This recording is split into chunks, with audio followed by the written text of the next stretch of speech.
Sa silangan ay may liwanag na sumisili, pag-asa ng bayan muling humahagi.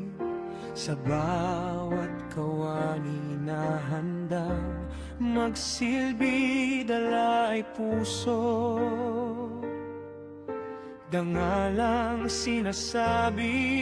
Hindi lang trabaho, kundi isang panata para sa Diyos, sa bayan at sa masa.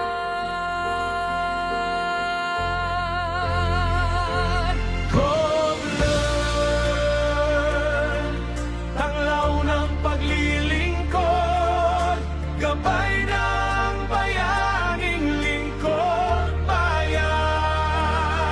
Sa matuwid na daan, tayo ay titindig. Govlearn, Para sa bayang inibig.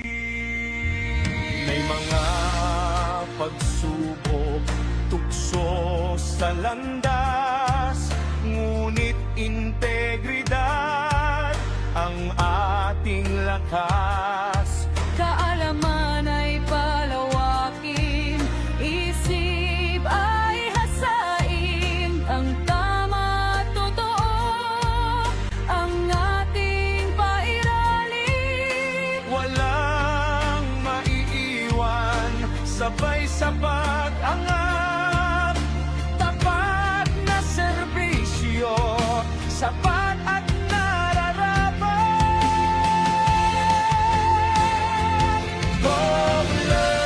Govlearn, tanglaw ng paglilingkod, gabay ng bayaning lingkod bayan. Sa matuwid na daan, tayo ay titindig. Govlearn, para sa bayang inibig.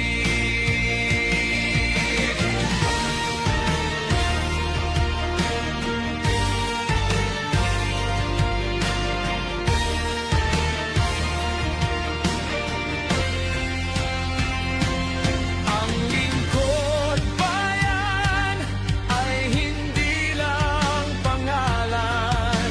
Ito ay dugo, pawis at karangalan. Bawat pirma, bawat pasya, bawat galaw ay alay sa Pilipinong uhaw.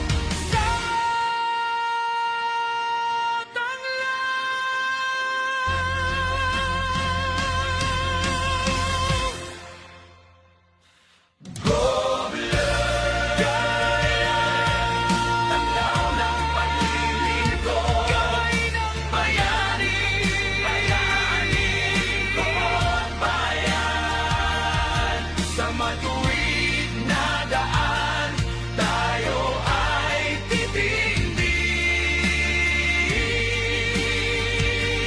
Govlearn, para sa bayang inibig. Govlearn, para sa bayang inibig.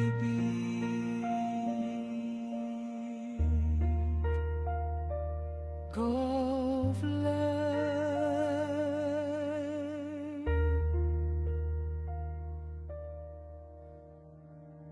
Welcome to govlearn.ph. This is a learning space for people who serve, people who plan to serve, and people who want to understand how public service really works. Dito, pinag-uusapan namin ang rules, systems, skills, and decisions. Hindi lang concepts.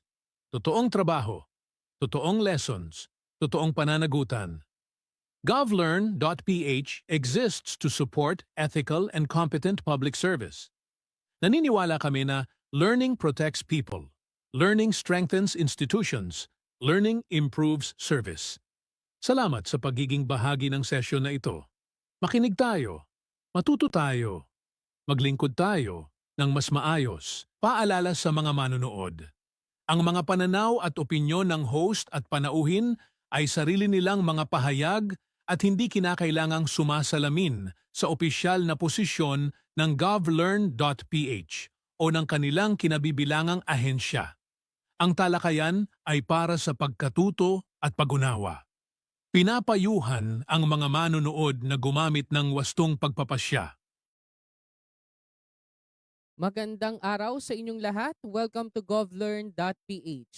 This is Lingkod Bayan Unfiltered Season 2. Season 2 na po tayo. Usapang totoo sa serbisyo publiko. Walang script, walang paligoy-ligoy, walang press release.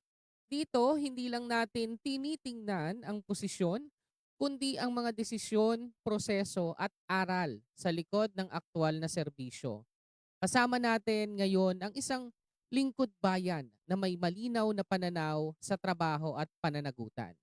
Ang ating mga kapanayam ngayong hapon ay kasalukuyang chairperson ng TESDA Gender and Development Focal Point System Secretariat at vice chairperson ng technical working group nito. Isa rin po siya sa mga piling eksperto mula sa iba't ibang bansa na nag-ambag sa isang international publication ng UNESCO Univoc na nakatuon sa gender equality sa technical vocation education. Kamakailan, kinilala rin siya bilang International Accreditor ng Asia Pacific Accreditation and Certification Commission na nagpapatunay sa kanyang malawak na karanasan sa quality assurance at skills development sa rehiyon. Sa kanyang pamumuno, patuloy niyang isinusulong ang inclusive education, gender equality at sustainable development sa larangan ng technical vocational training. Mga kababayan, mga kalingkod bayan, TESDA Women's Center Administrator, Ma'am Maylene H. Sumera. Magandang hapon po, ma'am. Magandang hapon, Dr. Ronel, at sa inyong mga taga-subaybay dito sa GovLearn. Ayan po. Ma'am, baka may gusto kayong i-shoutout o batiin po muna bago tayo magsimula. Sa kasalukuyan po, nanonood ang mga empleyado dito sa TESDA Women's Center. Nakatutok po sila ngayon sa ating live episode today. Ayan. Hello po sa inyo. Shoutout po sa inyo dyan. Okay po. Ma'am Maylene, maari po ba namin o maari po ba ninyong ibahagi kung paano nagsimula ang inyong journey sa public service at sa TESDA Women's Center? Okay, so nagsimula ang aking journey o paglalakbay sa public service bilang isang guro sa isang pampublikong paaralan sa malayong lalawigan ng Quezon. Ako po ay nagsimula bilang guro. Short story lang po, during that time, yan yung paghihiwalay ng DEX at pag-involve ng TESDA dun sa mga DEX supervised school. So, during that time, dyan po nagsimula yung karera ko. Kaya, from the very beginning, TESDA na po yung eskwelahan na pinagtuturuan ko. At doon, nakita ko na dahil ako po ay galing din sa probinsya, nakita ko na malaki ang tulong, particularly ng edukasyon para mapaangat ang buhay ng mamamayan o ng isang tao. Kaya po doon, na-inspire ako na kahit sa through public service, malaki yung potential na makatulong ako sa ating mga kababayan. And then, nagkaroon po ako ng oportunidad na makilala ang TESDA Women's Center sapagkat madalas po kami ay naiimbitahan na magkaroon ng capability development programs sa central office ng TESDA. At doon nakita ko na meron palang institusyon sa Pilipinas na kung saan nakafocus sa pagbibigay ng training sa mga kababaihan, lalo na yung mga marginalized sector na kabilang ang mga kababaihan. Kaya po doon na-inspire ako at doon nagsimula yung journey ko bilang public servant. Pero ma'am, nung mga panahon po na iyon, kayo po ba ay nagnais din na matuto ng ibang skills or aside from teaching, may gusto akong iba pang pasukin na larangan? Totoo yan, Doc Ron. Dahil ako ay education teacher, ang tinuturo ko ay home economics sa high school na pinanggalingan ko. And then, through TESDA, ako po ay nabigyan ng pagkakataon na mag-training at ma-enhance yung skills ko sa pagluluto. Nagkaroon po kami ng chef's training, tapos may mga industry immersion ng 1 buwan. Talaga pong very rigid yung training, hindi lang siya sa loob ng 4 na sulok ng training center, pero talagang in-explore po namin ang mga industriya, particularly in the cooking industry or culinary arts. Yun po, kaya yun yung nagpalakas sa tingin ko ng aking kakayahan at na-certify po ako ng commercial cooking NC3 and NC4. Wow. So ayan, alam nyo na, magaling magluto si Ma'am Irene. Okay po. Now, talking about skills development po, no? Sa inyo pong pananaw, ma'am, ano po ang pinaka-critical po na skills na dapat matutunan ng mga Pilipino ngayon, lalo sa panahon po ngayon na may krisis tayo? Sa ngayon po, naniniwala ako na mahalagang matutunan natin ang mga bagong teknolohiya, maging matutunan natin na hindi lamang yung mga skills, even yung attitude po, values ng isang manggagawa. Kasi po sa TESDA, training to trabaho. So, hinahanda natin ang ating mga kababayan na matuto upang sila ay agad magkatrabaho.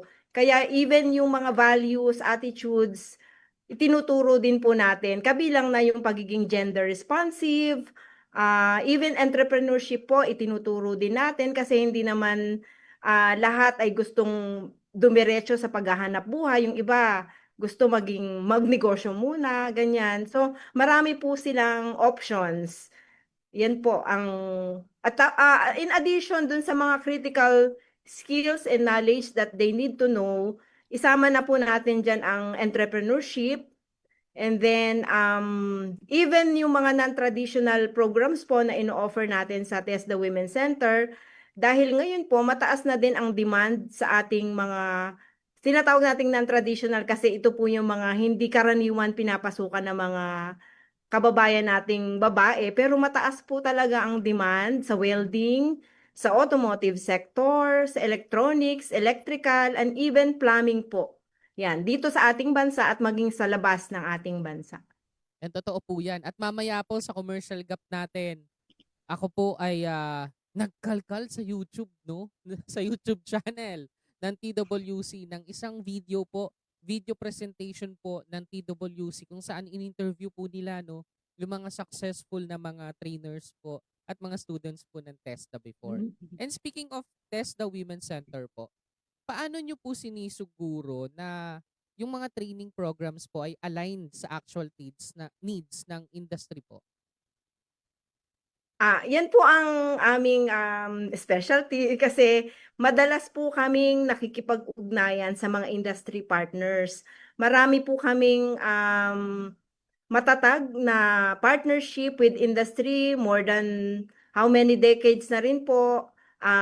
Pwede ko bang banggitin ang kanilang ang mga industries na ito na tumutulong sa TESDA Women Center na matagal na, like the Samsung Philippines, Ginebra San Miguel, Coca-Cola Foundation, HCG, lahat po halos sa construction sector nga po eh. Matagal na pong itong partner ng TESDA at sila din po yung tumutugon sa pangangailangan natin sa pag-improve ng curriculum, pagbibigay ng on the job training, yung OJT po, or supervised industry learning. Sila din po ang nag-i-improve ng ating facilities. Kaya kung mabibisita nyo dito, Dr. Ron, iikot namin kayo sa TESDA Women Center para kayong nasa industriya din. So yung setting natin hindi nalalayo sa industriyang kanilang papasukan. Ang ganda po doon kasi halimbawa po itong Lingkod Bayan Unfiltered, talaga pong ginawa namin ito para maipakita sa mga kababayan natin na meron tayong mga ganitong agency kasi hindi po mainstream yung ibang mga agency po, no, katulad ng TESDA Women Center. Kung hindi i-announce sa social media or hindi magkakaroon ng sariling programa po, no, hindi siya mainstream. Yung mga NGAs lang na mga sikat or mga kung ano-ano yung mga napapanood natin sa mga balita. Kaya po magandang panawagan po ito, no, sa mga kababayan natin na meron pong agency, lalo sa mga kababaihan natin, na tumutulong po para sa kabuhayan po ninyo. And speaking of that po, paano po ninyo pinapalawak ang access sa training, lalo na sa mga sektor na nangangailangan ng oportunidad po? Una po, sa ganitong pagkakataon, katulad ng GovLearn, ito isang paraan na ito upang mapalawak yung access at malalaman ngayon ng mga ibang kababayan natin na meron palang institusyon katulad ng TESDA Women Center na nagbibigay ng libreng training sa mga kababaihan. Una po yan, social media. Meron po kaming actually TESDA online program. Pag binrowse nyo po kahit sa Google, pag tinype nyo yung TESDA online program, makikita nyo po yung maraming programa, more than 200 programs, qualifications na maaaring ma-access ng ating mga kababayan kahit dito sa Pilipinas o maging sa ibang bansa po. Maaari silang mag-training online at ito po ay nag-generate ng certificate once na makatapos sila ng training. Ayan po, ito through other forms po, meron tayong partnership with other platform like GovLearn, mga radyo, TV, na pinamumunuan ng mga government agencies, radio station din po. And then through our industry partners po, sila din tumutulong sa amin upang ma-advocate ang mga programa ng TESDA Women Center. Ganon din po, meron kaming tinatawag na Center Advisory Council. Ito po yung parang board ng institusyon. Sila din po ang tumutulong upang maipakalat o maipamalita yung mga programa na meron ang TESDA Women Center. Totoo po 'yan, 'no, ma'am. Kasi kahit nung ano po, nung pandemic, ako po ay nag-o-online class po sa TESDA. Ako po ay naghahanap din ng mga free po na trainings, 'no, doon sa site po, sa website ng TESDA. Pero speaking of TESDA Women Center po, para po sa mga gustong mag-enroll po or sumali po, 'no, sa mga free training programs ng TESDA Women Center, ano po yung unang hakbang na dapat po nilang gawin? Una po, maaari nilang bisitahin ang ating website kung kayo po ay malayo dito sa Taguig website o kaya yung ating Facebook page, TESDA Women's Center at tesda.gov.ph. Ayan, so makikita po doon yung mga programa na ino-offer namin. And then makikita nila doon alin yung nababagay o gusto nilang skills na pasukan. Anong modalities, online ba yan o gusto nyo mag face-to-face? At kapag nakapag-desisyon na po, maaari kayong magbigay ng inyong mga paunang requirements po. Karaniwan, yan yung mga certificate na katunayan na pumasok ka ng high school or yung current na credentials po nila, and then birth certificate. Ayan, makikita naman po nila yung mga list of requirements.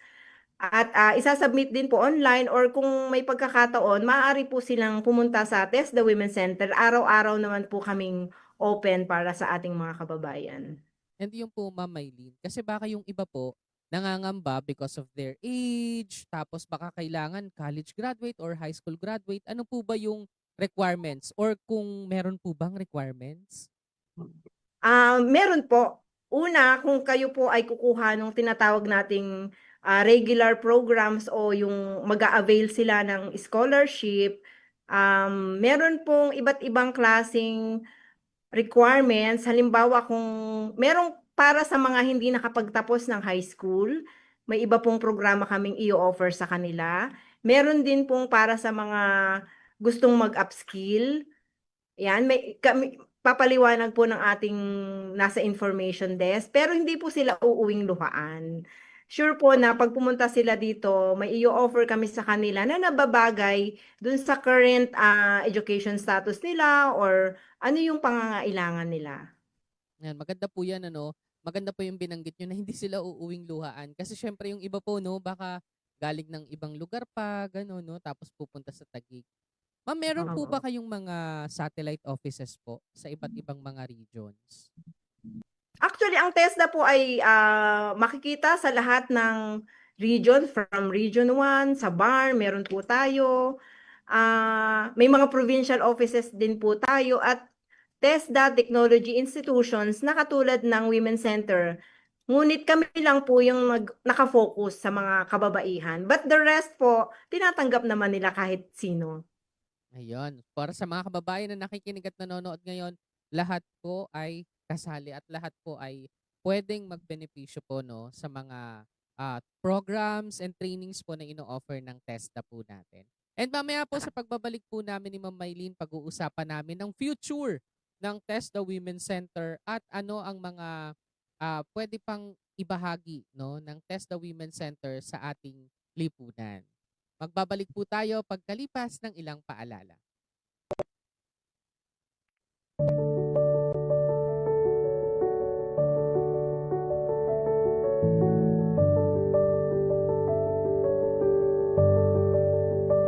Ang buhay ko dati, bago nag-TESDA, tambay lang ako sa bahay lang. Naghahanap ng mga bugtingting. Pag may mga kung anong mga gawain na project nila ko, yun, sumasama. Ganun lang yung buhay ko dati. Galing po ako sa bundok, wala po kaming pera. Tapos yung sampu po kaming magkakapatid, wala po kaming magandang hanap buhay hanggang magsasaka lang po kami. Tapos, yung bihira lang po sa amin yung makababa sa city kasi po dahil sa kultura namin pinagtatawanan po kami. Nanay ko at saka tatay ko po wala pong trabaho. Tapos, pera po, kulang po talaga para sa pagkain lang po namin. Kaya po, sige po ako na para ng TESDA para yun lang po kasi yung naisip ko na paraan para madaling makapagtrabaho sa abroad. Ako po unang-una nung pagpasok ko po sa TESDA Women's Center, nahihiya po ako makisalamuha sa kanila dahil po galing ako sa bundok. Tapos ayaw kong magsalita dahil baka husgahan nila yung pananalita ko po lalo sa Tagalog, hindi ko masyadong alam. Pero dahil po sa mga seminar training po ng TESDA Women's Center po, parang inaangat nila yung pagkatao ko na hindi ko kailangan itago ang pagiging ako kasi po lahat naging pantay-pantay po pagdating sa pag-aaral. Nung narinig ko yung welding, gustong-gusto ko siya na trabaho. Ang lahat ng katawan ko galaw, pati yung utak ko nagalaw. Kaya yun yung pinakagusto ko sa welding na course. Ang welding, akala namin pang lalaki lang siya, pero hindi lang pala pang lalaki. Kahit babae, pwede. Walang lalaki, walang babae. Kung mahalin mo siya, sa puso mo na kaya mo makakayanan lahat. Kahit anong hirap. Yung pangarap ko noon na 10,000 lang sa buwan-buwan, naging 7 beses na po ngayon. Tapos, yung sabi ko noon na kung katulong man ako ngayon, balang araw magiging amo na lang po ako. Ayun na po yung buhay ko ngayon. Dati po, yung tinitirhan namin is water lang po. Tapos ngayon, nakabili na po ako ng sariling lupa at pinapatayan ko na po ng bahay. Pinabago ko na po yung buhay namin. Sa awa ng Diyos, lahat na napapasukan kong kumpanya, pang international. Kumbaga, ibig sabihin, kung anong kaya ng lalaki, kaya din namin mga babae.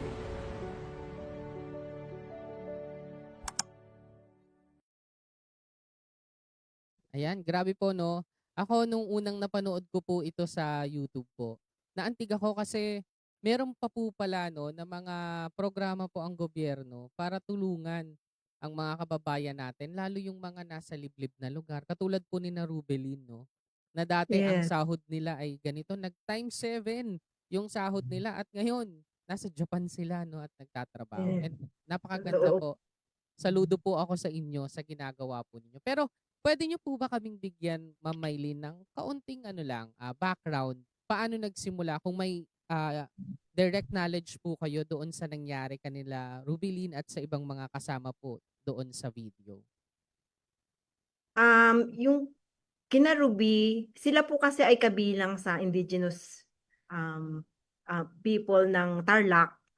At nagkaroon po kami, actually, ang TESDA Women's Center po, ay nagre-reach out talaga sa iba't ibang panig ng Pilipinas, hindi lang po dito sa Taguig. So nagkaroon po kami ng partnership sa Tarlac at pinuntahan namin sa Kapas yan eh. Naghanap po kami ng mga learners na maaaring mag-attend ng training. Talagang umiikot po yung team namin para humanap ng mga pwedeng maging scholar. During that time po, wala pa talaga yung scholar na binibigay ngayon. Pero from the very beginning, ang TESDA Women's Center po talaga ay libre nang nagbibigay ng training mula pa noong 1998. So, kabilang sila dun sa mga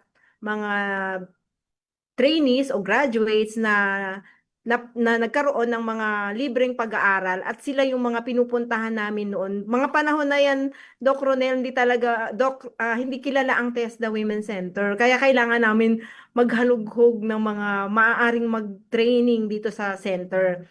At dahil sila ay nahihirapan, meron naman po kaming dormitories para sa mga malalayo ang tirahan. Libre po silang nakakatira dito.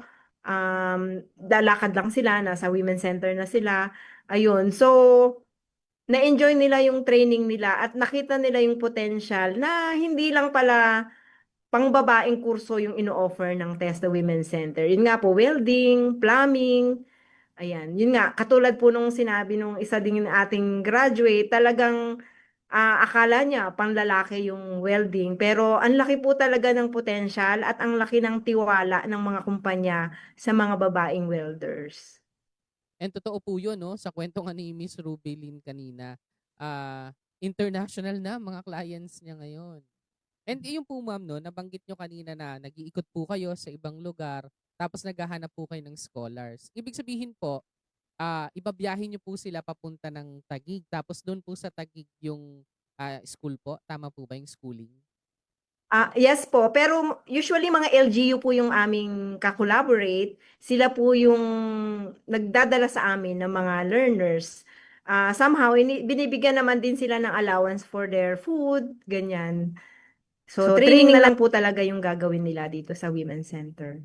Ayun, no? Nananawagan din po kami sa mga mayors, no? Sa mga Yes. governor na nanonood at nakikinig ngayon. No? Marami po tayong mga LGU chief na nanonood po sa atin. Na sana po, no, lumapit tayo kung talagang gusto natin na tulungan yung mga kababayan natin. Marami pong mga ahensya pa po sa gobyerno, sa National Government Agency na handang tumulong po.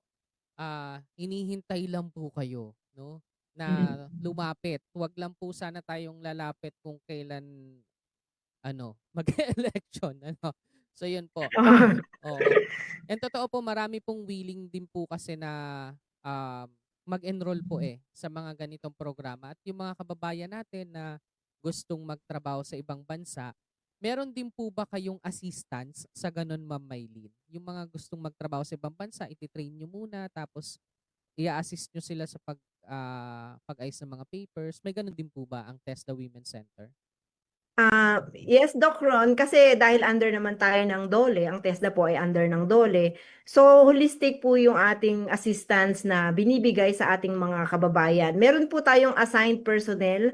Ang tawag natin sa kanya ay industry coordinator. At the same time, siya na rin po yung nag-a-assist sa job placement ng mga graduates natin. Actually, nagsisimula po yung journey nila towards employment. Pagkatapos po ng training, magkakaroon sila ng national assessment. At pag meron na silang national assessment, bago sila tuluyang maging graduate, nagkakandak po kami ng job orientation program.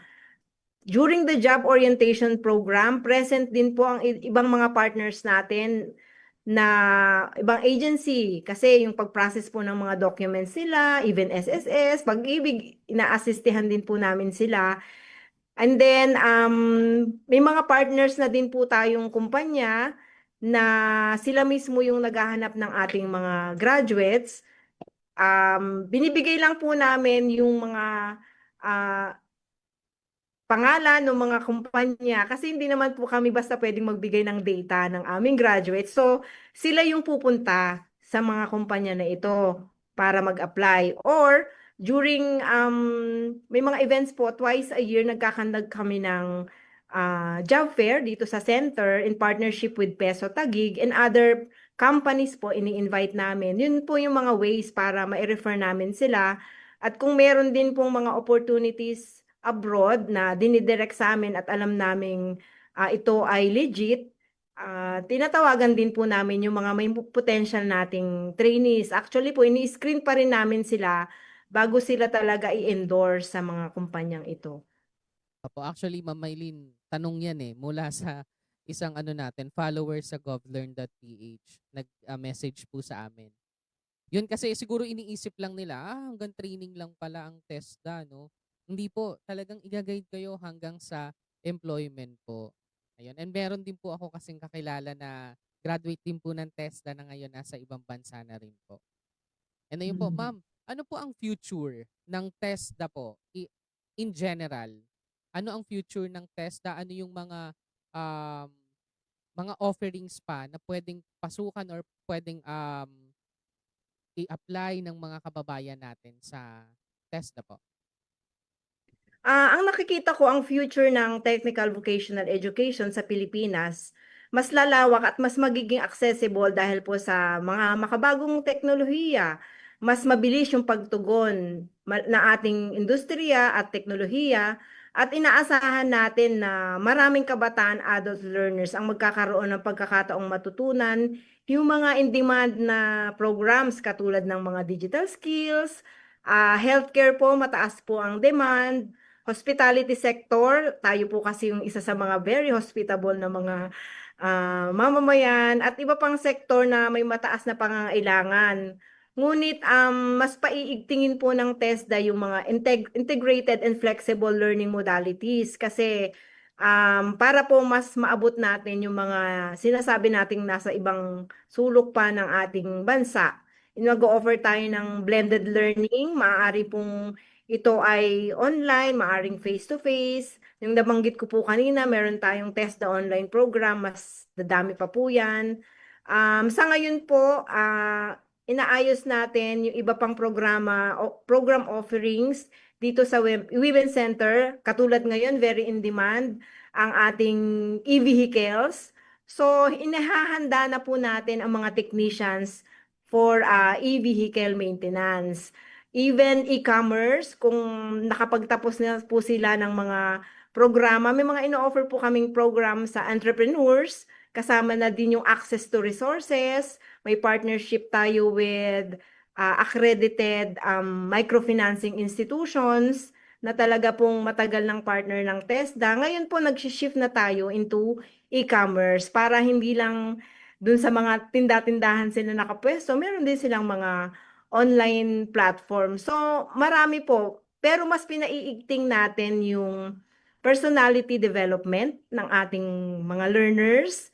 Ganun din po na hindi mawala yung values formation kasi palaging sinasabi ng ating mga industry partners na kailangan hindi lang magaling. Dapat maayos magtrabaho at maayos ang personalidad ng ating mga kababayan. Dito man yan sa Pilipinas o sa abroad. Kasi doon mas kinikilala at mas nabibigyan ng recognition yung ating kakayahan. Kung meron niyang kaakibat na magandang asal, hindi po ba, Dok?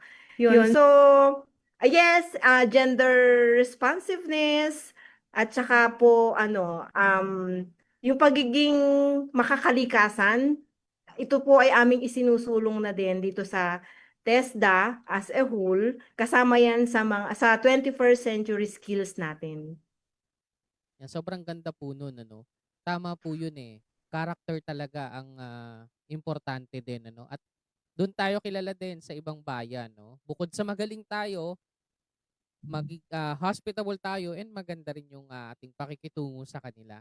And last question po, ano po yung payo ninyo sa mga nahihirapan po na nahihirapan maghanap ng trabaho at nais na mag-upskill po?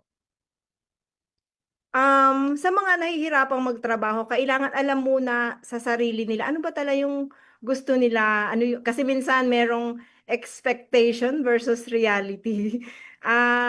Kung nag-e-expect po tayo, kaya ba natin 'tong gawin? So una, alamin muna natin ano po yung tamang skills na para sa inyo. Dahil sa karanasan po namin, even yung mga college graduate bumabalik sa atin upang mag-upskill. Hindi pala yun yung gusto nila in the first place. So mahalaga po na gusto talaga natin yung gagawin natin at makapunta kayo, makapasok kayo sa tamang institusyon. I-check po ninyo yung mga institusyon, ito po ba ay accredited? Huwag po tayong magpapabudol sa mga humihingi ng bayad sa training. Wala pong ganong TESDA institution, lalo na kung government run, hindi po tayo naniningil ng kahit anong bayad. Tapos sa assessment din po, i-check ninyo kung may bayad man. Nakapaskil po kasi yung tamang amount. Pinapaskil po namin yan sa mga assessment kasi marami din pong mga fake accounts ng ating yan, nakikita natin sa Facebook, fake accounts, tapos biglang hihingan kayo ng bayad or secretly magda-direct message. Wala pong ganun na ginagawa ang TESDA Women's Center. Palagian po yan pag magbabayad o may babayaran, pupunta kayo mismo dito sa center at pupunta kayo sa official na cashier. Ayun. Yun po. At sana, pag naka-enroll na kayo, bigyan niyo po ng oras.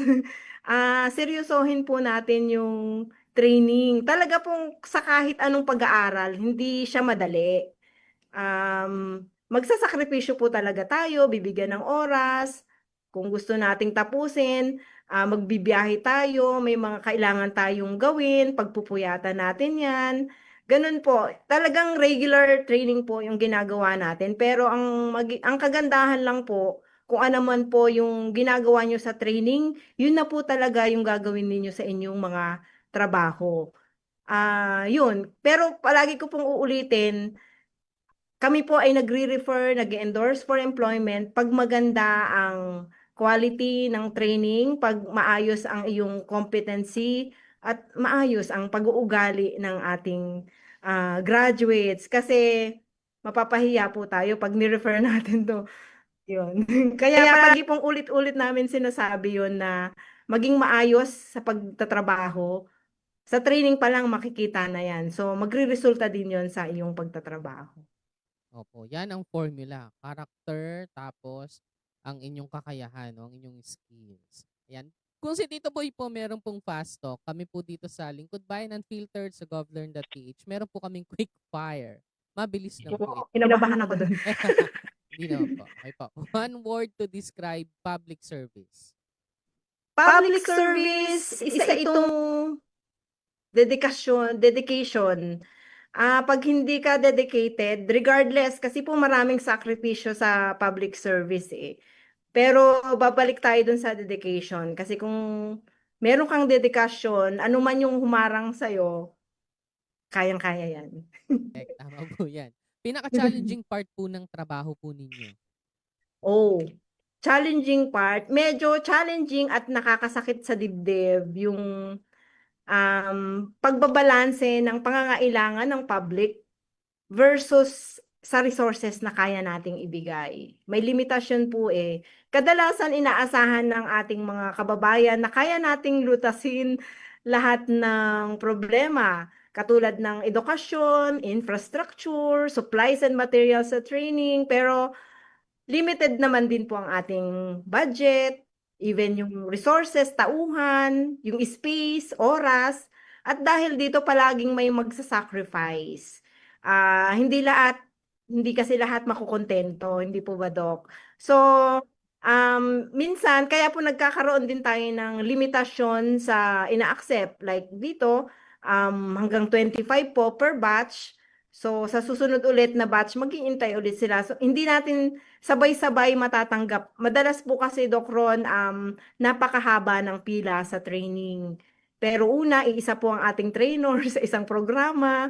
Tapos, tao din po yan. So, kailangan, minsan, tapusin niya isang batch bago ulit yung mga susunod na batches. Ganun din po, maging matipid sa resources kasi hindi po yan only na nabibigay sa atin. Kaya yun po, talagang hindi nagmi-meet yung public needs versus our limited resources. Tama po yan. Pinaka-fulfilling part ng trabaho. Wow, gusto ko yan.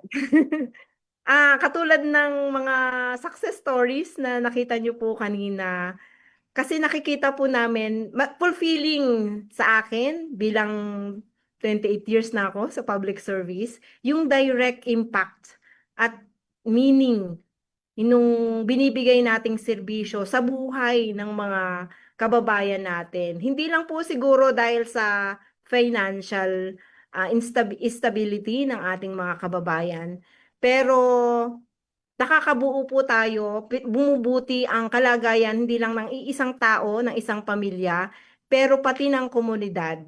At lumilikha siya ng pangmatagalang pagbabago dun sa komunidad na kinabibilangan nila. So, sa tingin po yung pinaka-fulfilling part ng bilang isang public servant.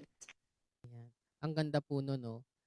Una, ang challenging kasi limited ang resources. Pero makikita natin, no, pag nakita natin na naging successful, no, yung mga graduates natin, sobrang nakakatuwa. Mhm. And isa pa lang po yun sa mga nanonood po at nakikinig ngayon, isa pa lang po yung video na yon sa mga success stories. Marami pa po sa YouTube channel ng TESDA Women's Center. And active din po ang Facebook team, no, ng TESDA Women's Center. Visit nyo lang po ang Facebook page and YouTube channel ng TESDA Women's Center.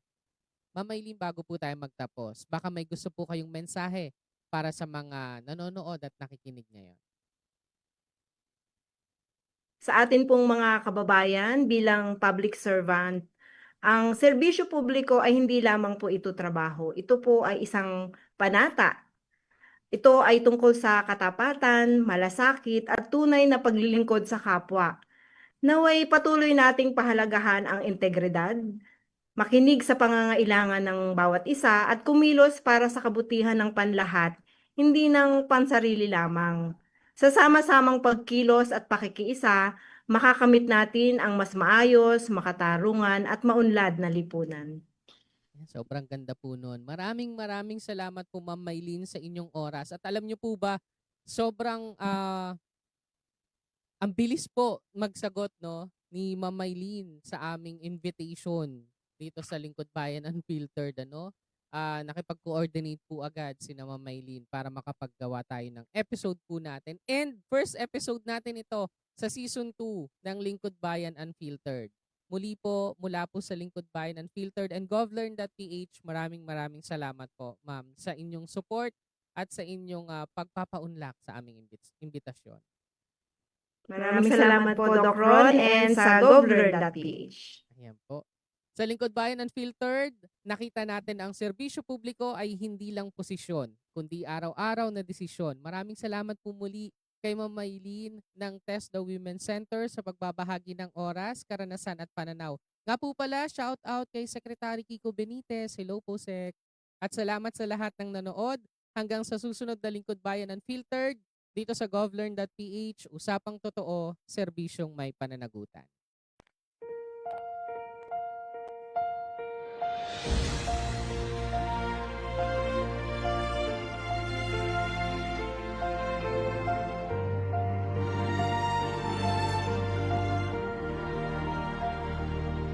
Sa silangan ay may liwanag na sumisili, pag-asa ng bayan muling humahagi.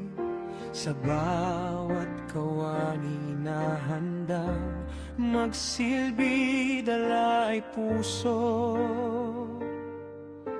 dangalang sinasabi. Hindi lang trabaho, kundi isang panata para sa Diyos, sa bayan at sa masa.